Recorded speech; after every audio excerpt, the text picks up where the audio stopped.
د خوست ولایت محاکمو په یوه میاشت کې 315 دوسیو ته پر رسېدنه سربیره 180 وثیقې اجرا کړي دي. د پکتیا ولایت محاکمو په یوه میاشت کې 314 دوسیو ته پر رسېدنه سربیره 173 وثیقې هم اجرا کړي دي. د هیواد درې محاکمو د 1402 هجري شمسي کال په جریان کې د ښځو د حقوقو اړوند 40449 دوسیو ته رسېدنه کړې ده.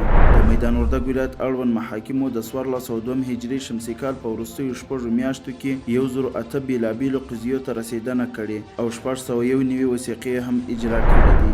د سرپل ولایت اړوند محاکمو د 1402 هجري شمسي کال په وروستیو شپږو میاشتو کې 1430 بېلابېلو قضیو ته رسېدنه کړې او 1814 وثیقې هم اجرا کړي دي.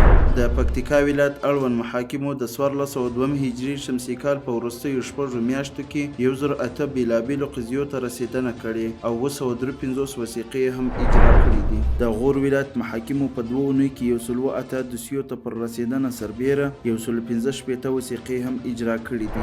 د جوزجان ولایت محاکمو په 2 اونیو کې 115 دوسیو ته پر رسېدنه سربیره 222 وثیقې هم اجرا کړي. د بغلان ولایت محاکمو په 2 اونیو کې 408 دوسیو ته پر رسېدنه سربیره 189 وثیقې هم اجرا کړي دي. د پروان ولایت محاکمو په 2 اونیو کې 115 دوسیو ته پر رسېدنه سربیره 102 وثیقې هم اجرا کړي دي.